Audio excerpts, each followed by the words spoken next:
दोस्तों नमस्कार, ये है मार्गदर्शन फॉर सिविल सर्विसेज। मैं अनुराग चौधरी।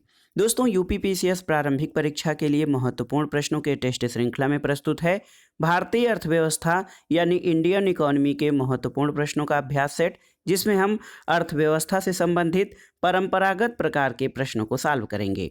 चूँकि भारतीय अर्थव्यवस्था खंड में स्टैटिक प्रश्नों के साथ साथ अधिकतर प्रश्न करंट डेटा आधारित होते हैं, इसलिए इन दोनों प्रकार के प्रश्नों को तैयार करना बहुत ज़रूरी है। तो आइए शुरू करते हैं आज का वीडियो यूपीपीसीएस प्रारंभिक परीक्षा 2022 के लिए भारतीय अर्थव्यवस्था के महत्वपूर्ण प्रश्नों का अभ्यास सेट। दोस्तों देखिए, पहला प्रश्न है आज के टेस्ट का कि भारतीय अर्थव्यवस्था वर्णित की जा सकती है किस रूप में। ऑप्शंस हैं आपके, एक पिछड़ी एवं गतिहीन अर्थव्यवस्था के रूप में, एक विकासशील अर्थव्यवस्था के रूप में, एक अर्धविकसित अर्थव्यवस्था के रूप में या एक विकसित अर्थव्यवस्था के रूप में। तो दोस्तों भारतीय अर्थव्यवस्था एक विकासशील यानी डेवलपिंग इकोनॉमी के रूप में वर्णित की जा सकती है। यद्यपि भारतीय अर्थव्यवस्था अल्प विकसित है और विकास के महत्वपूर्ण सूचकों के आधार पर ये विकसित देशों से पिछड़ी हुई है, किंतु इन सभी सूचकों में निरंतर सुधार हो रहा है। इसलिए ये निष्कर्ष निकाला जा सकता है कि भारतीय अर्थव्यवस्था विकास की ओर अग्रसर है, यानी यह एक विकासशील अर्थव्यवस्था है। अगला प्रश्न है दोस्तों, भारत में मिश्रित अर्थव्यवस्था यानी मिक्स्ड इकोनॉमी का अर्थ क्या है। तो उत्तर है दोस्तों, मिश्रित अर्थव्यवस्था ऐसी अर्थव्यवस्था है जिसमें सार्वजनिक और निजी क्षेत्रकों का सह अस्तित्व रहे। ऑप्शन सी आपका सही उत्तर है। दोस्तों तीन प्रकार की अर्थव्यवस्थाएं हैं, एक तो सार्वजनिक और दूसरा निजी क्षेत्र की अर्थव्यवस्था, और जिस क्षेत्रक में इन दोनों का सामंजस्य और सह अस्तित्व हो उसे मिश्रित अर्थव्यवस्था कहा जाता है। अगला प्रश्न है दोस्तों, भारत में सबसे पहले राष्ट्रीय आय यानी नेशनल इनकम का आकलन किसने किया था। ऑप्शंस हैं आपके, दादा भाई नौरोजी, आर.सी. दत्त, वी.के.आर.वी. राव या डी.आर. गाडगिल। तो सही उत्तर है दोस्तों, भारत में राष्ट्रीय आय के प्रथम अनुमान दादा भाई नौरोजी ने सबसे पहले 1868 के लिए लगाए थे, और ये अनुमान उनकी पुस्तक poverty and un British rule in India में प्रकाशित किए गए थे। तो याद रखिएगा, भारत में सबसे पहले राष्ट्रीय आय का आकलन दादा भाई नौरोजी ने लगाया था। अगला प्रश्न है, भारत की राष्ट्रीय आय कौन अनुमानित करता है। तो उत्तर है दोस्तों, भारत की राष्ट्रीय आय के आंकड़े केंद्रीय सांख्यिकी संगठन द्वारा लगाए जाते हैं। तो ऑप्शन डी आपका सही उत्तर है, जिसको CSO कहा जाता है। CSO की स्थापना दोस्तों 1951 यानी 1951 में की गई थी। अगला प्रश्न है, किसी देश की आर्थिक वृद्धि की सर्वाधिक उपयुक्त माप क्या है, आपको बताना है। दोस्तों किसी भी देश की आर्थिक वृद्धि की सर्वाधिक उपयुक्त माप सकल घरेलू उत्पाद के गणना से लगाया जाता है। देखिए दोस्तों, दिए गए विकल्पों में सबसे सही उत्तर ए है। डी विशेष रूप से प्रति व्यक्ति जीडीपी या प्रति व्यक्ति एनडीपी का जिक्र नहीं करता है, इसलिए वह सबसे सही विकल्प होता। दोस्तों देखिए, प्रति व्यक्ति उत्पाद जो है ये प्रति व्यक्ति इनकम के आधार पर अगर जो देखा जाता तो सही होता, लेकिन किसी देश की आर्थिक समृद्धि की सर्वाधिक उपयुक्त माप सकल घरेलू उत्पाद है। अगला प्रश्न है, गरीबी रेखा से नीचे जीवन यापन करने वाली जनसंख्या के अनुमान के नए मानक निर्धारित करने के लिए भारत सरकार ने एक समिति गठित की है। निम्नलिखित में से इस समिति के कौन अध्यक्ष थे। ऑप्शन है, निर्मला देश पांडे, वी सिद्धार्थ, सुरेश तेंदुलकर या प्रोफेसर जानकी रमन। तो सही उत्तर है ऑप्शन सी, सुरेश तेंदुलकर। दोस्तों देखिए, गरीबी रेखा से नीचे जीवन यापन करने वाली जनसंख्या के नए मानक निर्धारित करने के लिए भारत सरकार ने सुरेश तेंदुलकर की अध्यक्षता में एक समिति गठित थी, जिसको तेंदुलकर समिति के नाम से जाना जाता है। अगला प्रश्न है दोस्तों, प्रच्छन्न बेरोजगारी जिसको डिस्टिंग्विश्ड अनएम्प्लॉयमेंट या छिपी हुई बेरोजगारी कहते हैं, इसका सामान्य अर्थ क्या है।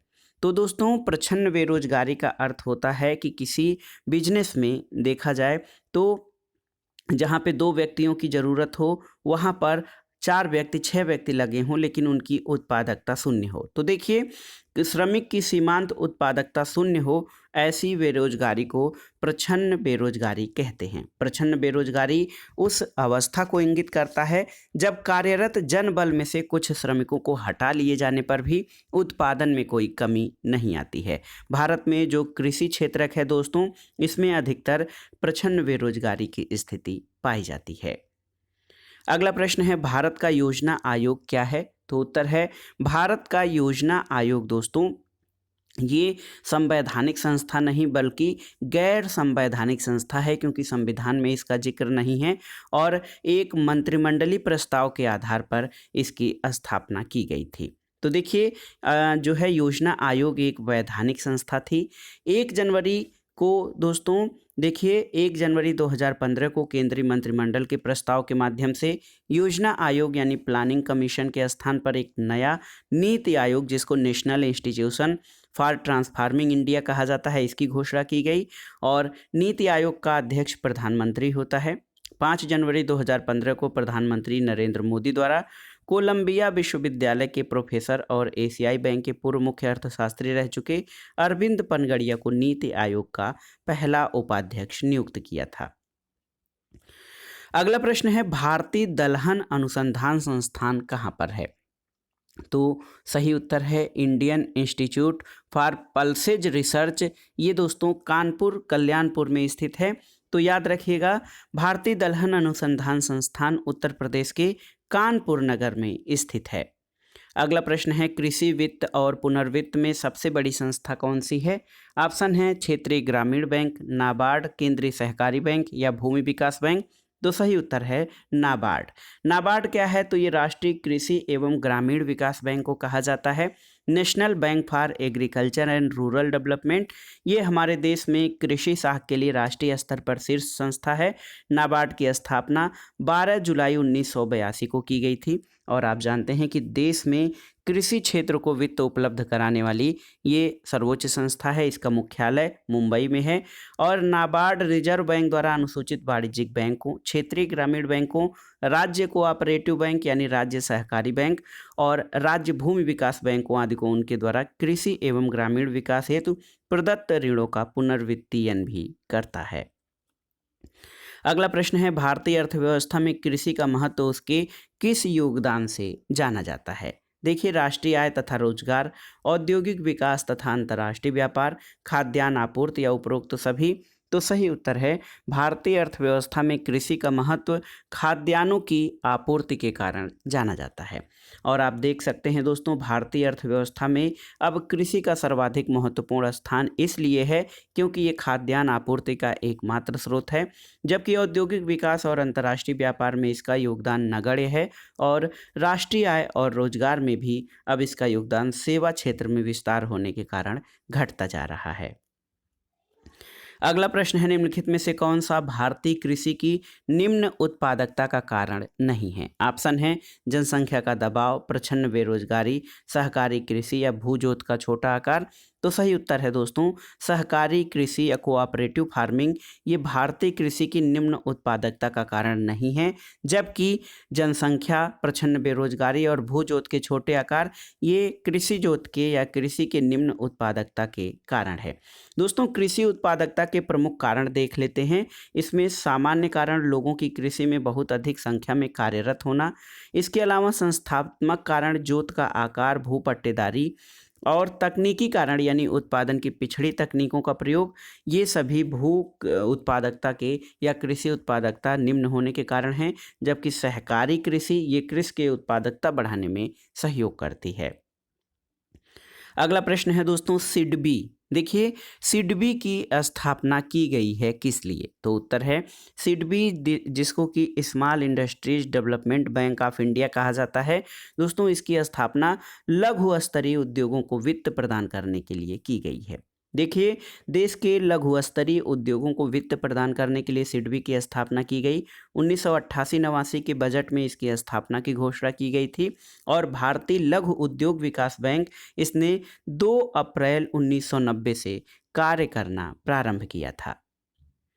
अगला प्रश्न है दोस्तों, भारत में कोर उद्योग क्या है? आपको बताना है। ऑप्शन है विद्युत, कोयला, पेट्रोलियम या उपर्युक्त सभी। तो सही उत्तर है उपर्युक्त सभी। दोस्तों ऑप्शन डी आपका सही उत्तर हो जाएगा, क्योंकि ऐसे उद्योग जिनके विकास के कारण उन पर आधारित अन्य उद्योगों का विकास होता है उनको कोर उद्योग कहा जाता है। इसलिए कोर उद्योग के अंतर्गत आधारभूत अधिसंरचना वाले उद्योग शामिल हैं। इसमें विद्युत, कोयला और पेट्रोलियम शामिल हैं, क्योंकि इन पर कई सारे उद्योग आधारित हैं।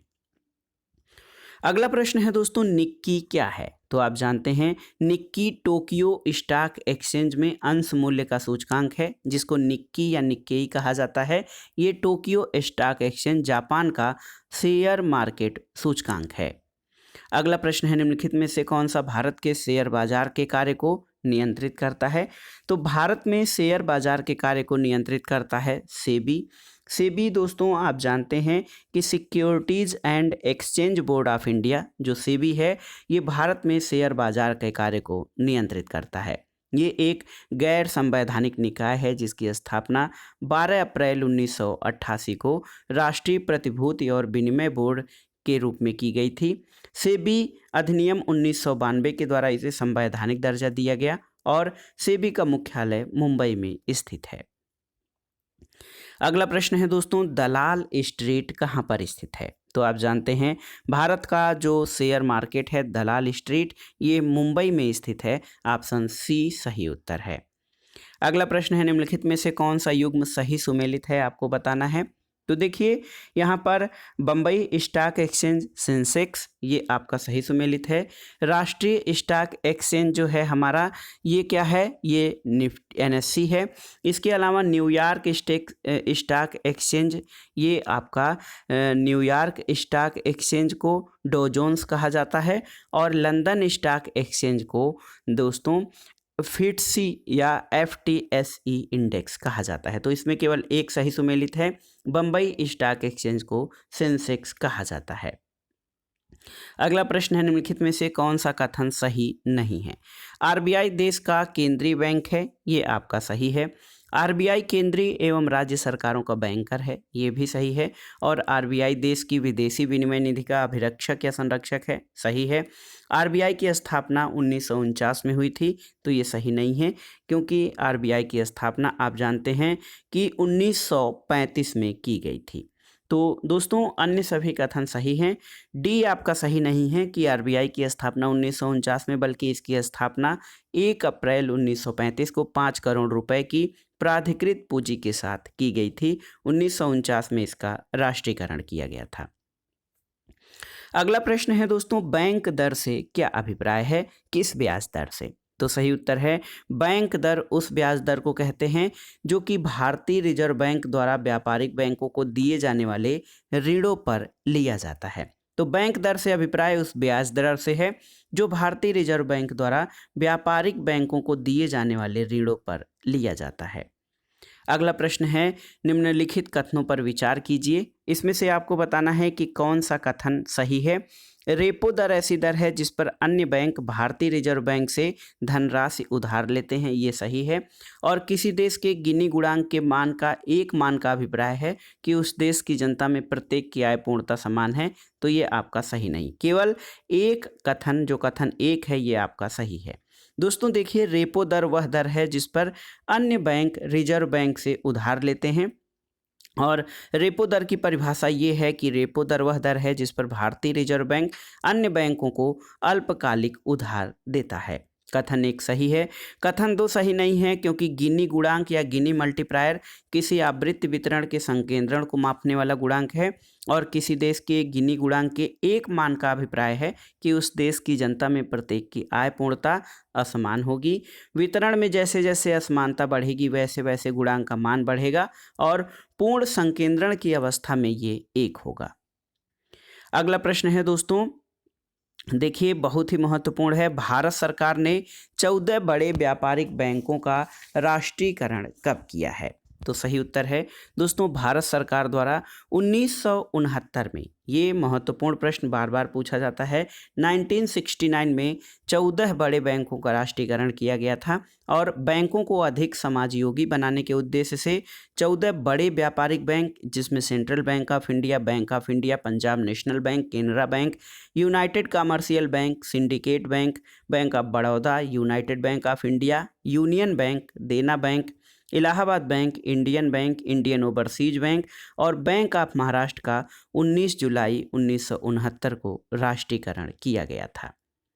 अगला प्रश्न है, निम्नलिखित में से कौन सा प्रत्यक्ष कर यानी डायरेक्ट टैक्स है? इसमें है आपके बिक्री कर, एक्साइज ड्यूटी, कस्टम ड्यूटी और संपदा कर। तो सही उत्तर है संपदा कर। दोस्तों देखिए, संपदा कर प्रत्यक्ष कर है और प्रत्यक्ष कर से अभिप्राय उन करों से है जिनके मौद्रिक और वास्तविक बोझ को दूसरों पर डाला नहीं जा सकता है और ऐसे करों से उत्पन्न कराघात और करापात सीधे करदाता पर पड़ता है। अगला प्रश्न है दोस्तों, पैन के प्रारंभ के 5 अंग्रेजी के अक्षर होते हैं, जैसे AFZP 7190 की के, इसमें P क्या दर्शाता है?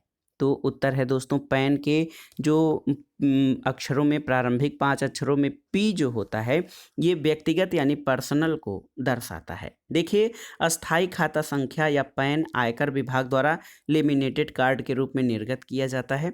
इसके प्रारंभ में अंग्रेजी के 5 अक्षर मुद्रित रहते हैं, जिसमें से P व्यक्तिगत को दर्शाता है।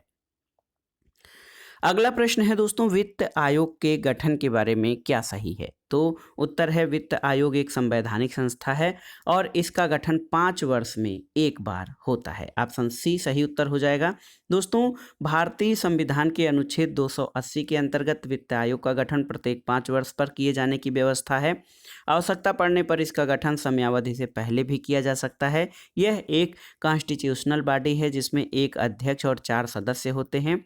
सदस्यों के अर्हताओं यानी क्वालिफिकेशंस का निर्धारण संसद द्वारा किया जाता है और भारतीय संविधान में राज्य सरकारों को संघ से वित्तीय सहायता की गई है, व्यवस्था की गई है, जिसे वित्त आयोग की सिफारिशों के आधार पर निर्धारित किया जाता है। और भारत में पहले वित्त आयोग का गठन 1951 में किया गया था, जिसके अध्यक्ष KC नियोगी थे।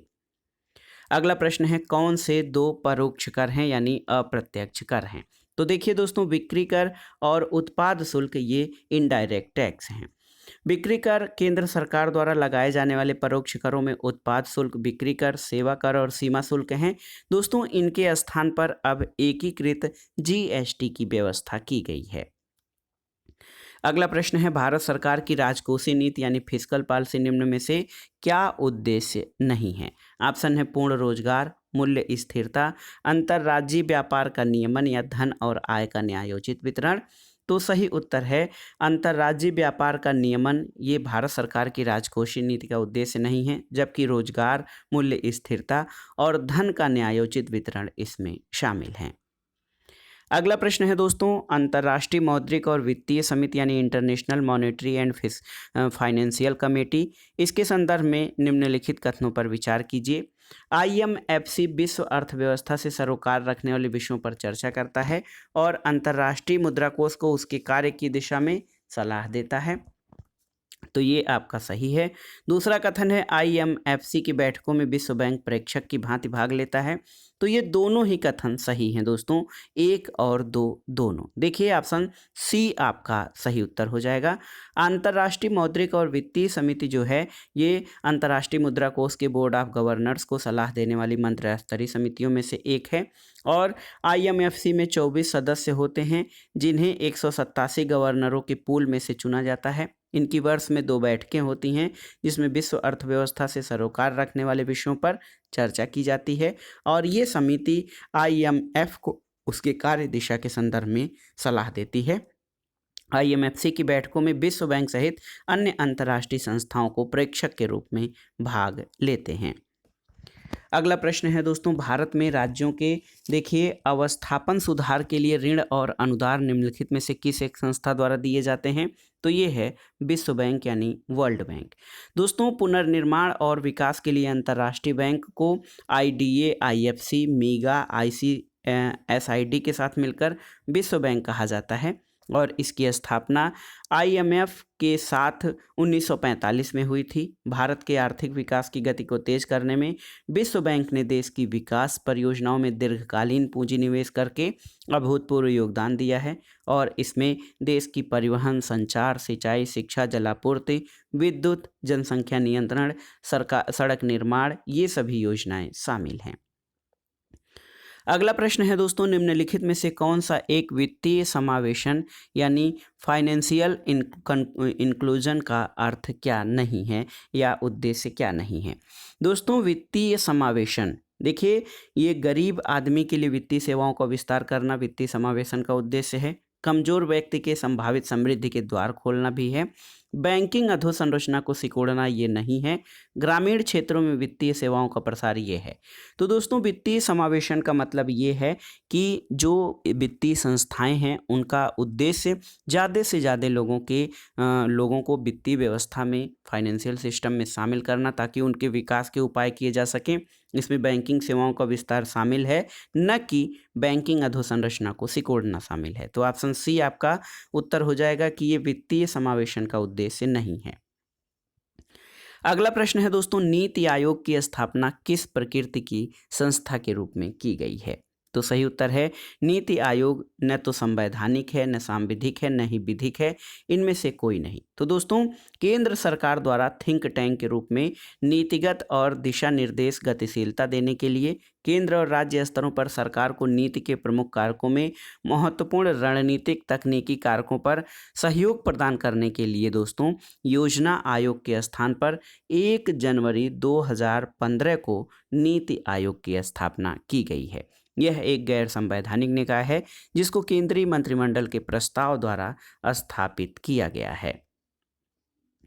अगला प्रश्न है, भारतीय पर्यटन के स्वर्ण त्रिभुज में शामिल शहर कौन कौन से हैं। तो उत्तर है आगरा, दिल्ली और जयपुर। ये भारतीय पर्यटन के गोल्डन ट्रायंगल में शामिल ऐतिहासिक शहर हैं।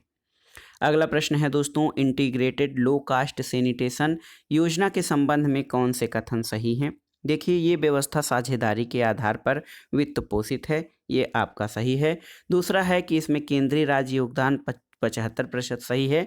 राज्य योगदान दोस्तों 25% है, ये आपका सही नहीं है। तो 1 और 2 आपके सही हैं। इंटीग्रेटेड लो कास्ट सैनिटेशन योजना में दोस्तों, इस योजना में जो सब्सिडी है कुल लागत का 75% केंद्र सरकार द्वारा और राज्य सहायता 15% राज्य सरकार द्वारा, जबकि शेष 10% लाभार्थी के द्वारा व्यय किया जाता है। अगला प्रश्न है दोस्तों, देश की अर्थव्यवस्था को सबसे अच्छे ढंग से किन शब्दों में व्यक्त किया जा सकता है, आपको बताना है।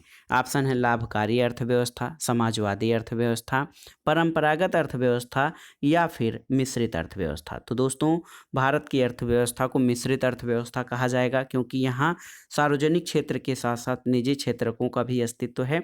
तो इस तरह से भारतीय अर्थव्यवस्था मिश्रित अर्थव्यवस्था के उदाहरण है। यहाँ पर सार्वजनिक और पूंजीवादी दोनों प्रकार के उद्योग हैं। अगला प्रश्न है, भारत के प्रसिद्ध अर्थशास्त्री प्रोफेसर अमर्त्य सेन को नोबेल पुरस्कार दिया गया है, किस क्षेत्र में। तो सही उत्तर है कल्याण अर्थशास्त्र, यानी जिसको हम वेलफेयर इकोनॉमिक्स कहते हैं। कल्याण अर्थशास्त्र के क्षेत्र में भारत के प्रसिद्ध अर्थशास्त्री प्रोफेसर अमर्त्य सेन को नोबेल पुरस्कार मिला था। अगला प्रश्न है, गांधी जी खादी को किसका प्रतीक मानते थे। शहरीकरण, आर्थिक स्वतंत्रता, उच्च आय या नैतिक पतन। तो सही उत्तर है आर्थिक स्वतंत्रता का। दोस्तों, गांधी जी के अनुसार आत्मनिर्भरता, आत्मसम्मान, आर्थिक स्वाभिमान, स्वराज की भावना है और ये आर्थिक स्वतंत्रता का प्रतीक मानते थे खादी को। अगला है कि मुख्यतः किसी वस्तु की मांग और आवश्यकता किस पर निर्भर करती है। तो उत्तर है क्रय की इच्छा और आवश्यकता पर। देखिए, मुख्यतः किसी वस्तु की मांग और आवश्यकता, ये क्रम व्यक्ति की इच्छा और आवश्यकताओं पर निर्भर करती है। अगला प्रश्न है, हस्तक्षेप यानी लेसेज फेयर की नीति किस तरह की अर्थव्यवस्था का अंग है। ऑप्शन है पूंजीवादी अर्थव्यवस्था, एकक अर्थव्यवस्था, मिश्रित अर्थव्यवस्था या इनमें से कोई नहीं। तो हस्तक्षेप या व्यक्ति को खुला छोड़ दो, ये पूंजीवादी अर्थव्यवस्था का अंग है। दोस्तों, हस्तक्षेप की नीति का अर्थ ये हो जाएगा कि सरकार के हस्तक्षेप को कम करना और पूंजीवादी अर्थव्यवस्था को बढ़ावा देना, क्योंकि पूंजीवाद व्यवस्था में सरकार का हस्तक्षेप न्यूनतम होता है और यह सरकार मात्र नीतिगत हस्तक्षेप कर सकती है, वह भी इसका उल्लंघन होने पर। अगला प्रश्न है दोस्तों, किसने श्रम विभाजन की धारणा का समर्थन किया था? किन्स, मार्शल, स्मिथ या बाउमोल? तो सही उत्तर है एडम स्मिथ ने। सबसे पहले दोस्तों, एडम स्मिथ ने श्रम विभाजन की धारणा का प्रतिपादन किया। स्मिथ के अनुसार किसी देश का श्रम संबंधित राष्ट्र की वास्तविक पूंजी होती है। अगला प्रश्न है, अर्थशास्त्र चुनाव का विज्ञान है, ये कथन किसका है? तो उत्तर है रॉबिन्स का। प्रसिद्ध अर्थशास्त्री रॉबिन्स का कहना है कि अर्थशास्त्र चुनाव अथवा चयन का विज्ञान है। उनका मानना था कि मानव की असीमित आवश्यकताओं के विपरीत उनकी प्राप्ति सीमित है, इसलिए मानव को असीमित आवश्यकताओं में से सीमित का चयन करना होता है। अगला प्रश्न है, इको मार्क चिन्ह किससे संबंधित है, आपको बताना है। तो ऑप्शंस हैं रक्षा वस्तुओं से, आयातित वस्तुओं से, इसके अलावा पर्यावरण के लिए सुरक्षित वस्तुओं से, या फिर उपर्युक्त में से कोई नहीं। तो सही उत्तर ऑप्शन सी, पर्यावरण के लिए सुरक्षित वस्तुओं से। दोस्तों, 1 जनवरी 1992 को इस मार्क यानी इको मार्क को जारी किया गया। ये मार्क ISI मार्क के समान पर्यावरण के प्रति जागरूकता को प्रदर्शित करता है, और जो पर्यावरण से संबंधित या उनके जो है विरोधी या उनको कम नुकसान करने वाली चीज़ें होती हैं, वो इको मार्क के अंतर्गत शामिल हैं। अगला प्रश्न है, अर्थव्यवस्था के प्राथमिक क्षेत्र या प्राइमरी सेक्टर से क्या आशय है? तो उत्तर है कृषि और प्रारंभिक गतिविधियों को दोस्तों अर्थव्यवस्था के प्राथमिक क्षेत्र में शामिल किया जाता है, जबकि द्वितीय क्षेत्र में उद्योग और तृतीय क्षेत्र में सेवा को शामिल करते हैं। अगला प्रश्न है, जनसंख्या बढ़ने का भारत में मुख्य कारण क्या है?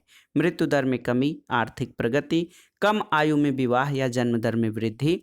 तो सही उत्तर है जनसंख्या बढ़ने का भारत में मुख्य कारण दोस्तों मृत्यु दर में कमी है। देखिए, भारत में स्वतंत्रता के बाद से स्वास्थ्य सुविधाओं में विस्तार हुआ है, जिसकी वजह से मृत्यु दर में कमी आई है, लेकिन जन्म दर में उतनी तेजी से कमी नहीं आई है जितनी तेजी से मृत्यु दर में कमी आई है। इस कारण से भारत में जनसंख्या में तीव्र वृद्धि हुई है। तो सही उत्तर है जनसंख्या बढ़ने में भारत में मृत्यु दर में कमी जो है आई है, लेकिन जो है जन्म दर में कमी नहीं आई है। इसी के कारण भारत की जनसंख्या तीव्र गति से बढ़ी है। अगला प्रश्न है, विश्व व्यापार संगठन यानी WTO का मुख्य कार्य क्या है? तो सही उत्तर है दोस्तों WTO का मुख्य कार्य बहुपक्षीय व्यापार संबंधों यानी सदस्य देशों के बहुपक्षीय व्यापार संबंधों को आसान बनाना और व्यापार नीतियों की समीक्षा करना। तो सही उत्तर ऑप्शन बी हो जाएगा। अगला प्रश्न है, सामान्यतः विश्व बैंक किस प्रकार के ऋण प्रदान करता है? तो दोस्तों, विश्व बैंक सामान्यतः दीर्घकालिक ऋण प्रदान करता है और ये मध्यकालिक ऋण भी प्रदान करता है। दीर्घकालिक ऋण अधिकतर अधोसंरचना में विकास के लिए प्रदान किया जाता है। अगला प्रश्न है, विश्व व्यापार संगठन की स्थापना कब हुई थी? तो उत्तर है दोस्तों 1 जनवरी 1995 को गैट यानी general agreement on trade and tariff के स्थान पर विश्व व्यापार संगठन की स्थापना की गई थी। इसका मुख्यालय जेनेवा में स्थित है। आपके लिए एक प्रश्न है दोस्तों, WTO में सदस्य देशों की संख्या कितनी है? आपको कमेंट बॉक्स में बताना है। अगला प्रश्न है, निम्नलिखित में से सर्वाधिक महत्वपूर्ण गैर प्रशुल्क व्यापार अवरोध क्या है? ऑप्शन है नियतांश, निवेश विनिमय, प्रदूषण मानक विनिमय या नामपत्रण और डिब्बाबंदी विनिमय। तो सही उत्तर है नियतांश। दोस्तों, नियतांश या कोटा जो है ये सर्वाधिक गैर प्रशुल्क व्यापार अवरोध की श्रेणी में आता है। अगला प्रश्न है, भारत सरकार के बजट के कुल घाटे में किस घाटे का सबसे अधिक योगदान होता है? तो सही उत्तर है राजकोषीय घाटा। दोस्तों, भारत सरकार के बजट के कुल घाटे में राजकोषीय घाटा या फिस्कल डेफिसिट का योगदान सर्वाधिक होता है।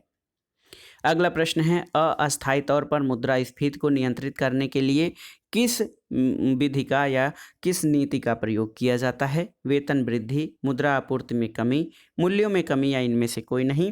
तो सही उत्तर है ऑप्शन बी, मुद्रा आपूर्ति में कमी। दोस्तों, अस्थायी तौर पर मुद्रा आपूर्ति में कमी करके जो है ये बाजार को मंद किया जाता है और मुद्रास्फीति में इससे कमी आती है। अगला प्रश्न है बहुचर्चित आर्थिक सुधार कार्यक्रम भारत में कब लागू किया गया था? तो उत्तर है बहुचर्चित आर्थिक सुधार कार्यक्रम जो कि भारत के लिए बहुत ही क्रांतिकारी सुधार था, 1991 में लागू किया गया था।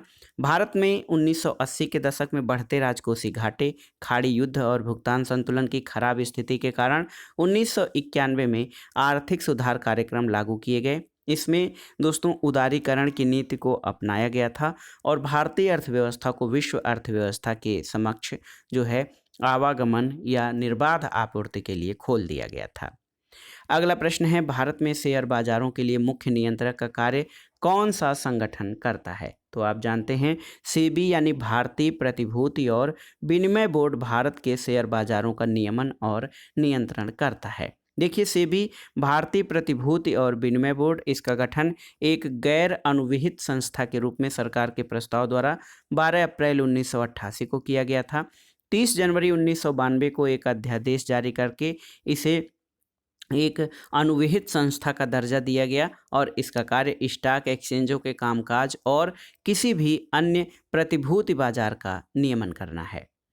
अगला प्रश्न है धारणीय कृषि या सस्टेनेबल जो फार्मिंग है इसका अर्थ क्या है? तो जहाँ पर धारणीय शब्द लग गया उसका मतलब ये है कि ऐसी कृषि जो वर्तमान में हमारे संसाधनों को आगामी पीढ़ियों के लिए भी जो है उसको संरक्षित रखा जाए। तो देखिए भूमि का इस प्रकार प्रयोग कि उसकी गुणवत्ता अक्षुण्ण बनी रहे आगे की पीढ़ियों के लिए। दोस्तों धारणीय कृषि मानव द्वारा उपभोग और उत्तरदायित्व की भावना से प्रादुर्भूत है और इसमें कृषि को हम उसके भूखंड का प्रयोग फसल उत्पादन के रूप में इस तरह करें कि उसकी उर्वरा शक्ति बनी रहे और ये जो उर्वरा शक्ति है वो भावी पीढ़ियों के लिए भी प्रयोग में आ जाए। अगला प्रश्न है भारत सरकार के बजट के कुल घाटे में किस घाटे का सबसे अधिक योगदान है? तो अभी अभी आपने देखा है कि राजकोषीय घाटे का योगदान बजट घाटे में सर्वाधिक होता है। अगला प्रश्न है किसी देश का जीवन स्तर किस से मापा जाता है? इसका मापक क्या है? निर्धनता, प्रति व्यक्ति आय, राष्ट्रीय आय या मानवाधिकार? तो सही उत्तर है ऑप्शन बी प्रति व्यक्ति आय। दोस्तों किसी देश में प्रति व्यक्ति आय ही किसी देश के जीवन स्तर मानने का सर्वोत्तम आधार होता है। अगला प्रश्न है राष्ट्रीय आय का आकलन पहली बार किसने किया था? तो ये थे भारतीय grand old man of India दादा भाई नौरोजी ने सबसे पहले औपनिवेशिक काल में राष्ट्रीय आय का आकलन किया था और इन्होंने भारतीयों की राष्ट्रीय आय 20 रुपये उस समय मानी थी। और भारत में प्रथम राष्ट्रीय आय का वैज्ञानिक आकलन V.K. राव ने किया था। अगला प्रश्न है कर्मचारियों के महंगाई भत्ते के निर्धारण का आधार क्या होता है? ऑप्शन है राज्य की आय, उपभोक्ता मूल्य सूचकांक, जीवन स्तर या प्रति व्यक्ति आय? तो सही उत्तर है उपभोक्ता मूल्य सूचकांक। दोस्तों भारत में उपभोक्ता मूल्य सूचकांक के आधार पर ही महंगाई की सही स्थिति सामने आती है क्योंकि उपभोक्ता खुदरा मूल्य पर ही वस्तुओं को खरीद करता है। अगला प्रश्न है भारत सरकार के बजट के कुल घाटे में किस घाटे का सबसे अधिक योगदान होता है? तो आप जानते हैं कि ये है दोस्तों भारत सरकार के बजट घाटे में राजकोषीय घाटे का योगदान सर्वाधिक होता है। अगले प्रश्न पर आते हैं दोस्तों, ये प्रश्न है भुगतान संतुलन यानी बैलेंस ऑफ पेमेंट, ये पद किसको संदर्भित करता है? ऑप्शन है आयात निर्यात का अंतर, परिसंपत्तियों और दायित्वों के बीच की भिन्नता, आंतरिक व्यापार और बाहरी व्यापार के बीच की भिन्नता या फिर आंतरिक ऋण और बाहरी ऋण के मध्य की भिन्नता को। तो सही उत्तर है दोस्तों भुगतान संतुलन ये या भुगतान शेष के अंतर्गत वस्तुओं और सेवाओं की समस्त प्राप्तियां और अन्य देशों के माध्यम से किए गए सभी भुगतानों का वर्णन होता है। ऑप्शन बी आपका सही उत्तर हो जाएगा। अगले प्रश्न पर आते हैं दोस्तों, ये प्रश्न है देखिए आयात और निर्यात पर लगाए जाने वाले कर को किस नाम से जाना जाता है? ऑप्शन है आपके उत्पादन कर, आयात कर, सीमा कर या सभी? तो सही उत्तर है सीमा कर, इसको कस्टम ड्यूटी कहा जाता है। दोस्तों आयात और निर्यात पर लगाए जाने वाले कर को सीमा कर कहा जाता है और इस पर पूर्ण रूप से केंद्र सरकार का नियंत्रण होता है। तो दोस्तों ये था आज का वीडियो यूपीपीसीएस प्रारंभिक परीक्षा 2022 के लिए भारतीय अर्थव्यवस्था के महत्वपूर्ण प्रश्नों का ये संकलन था। इसमें हमने भारतीय अर्थव्यवस्था के परंपरागत प्रकार के प्रश्नों को सॉल्व किया। इसके अलावा जो करंट डेटा आधारित, जैसे बैंक रेट इस समय वर्तमान में क्या है, रिवर्स रेपो रेट क्या है, एसएलआर क्या है, भारतीय अर्थव्यवस्था की विदेश व्यापार में स्थिति क्या है, भारत का विदेशों से सर्वाधिक व्यापार किसको होता है, उत्पादन के आंकड़े जैसे भारत में खनिज और जो फसलों के उत्पादन के आंकड़े हैं, विश्व के आंकड़े, ये कुछ जो वर्तमान करंट डेटा आधारित प्रश्न हैं, इनको भी तैयार करिएगा आप। ये केवल ट्रेडिशनल प्रकार के प्रश्न जो हैं उनको हमने इसमें शामिल किया है, ताकि आप आसानी से जो परंपरागत या स्टैटिक जीके हैं उनको आराम से तैयार कर सकें। वीडियो आपको कैसा लगा हमें कमेंट बॉक्स में ज़रूर बताइएगा। वीडियो को लाइक करें, शेयर करें और इस चैनल मार्गदर्शन फॉर सिविल सर्विस को सब्सक्राइब करें।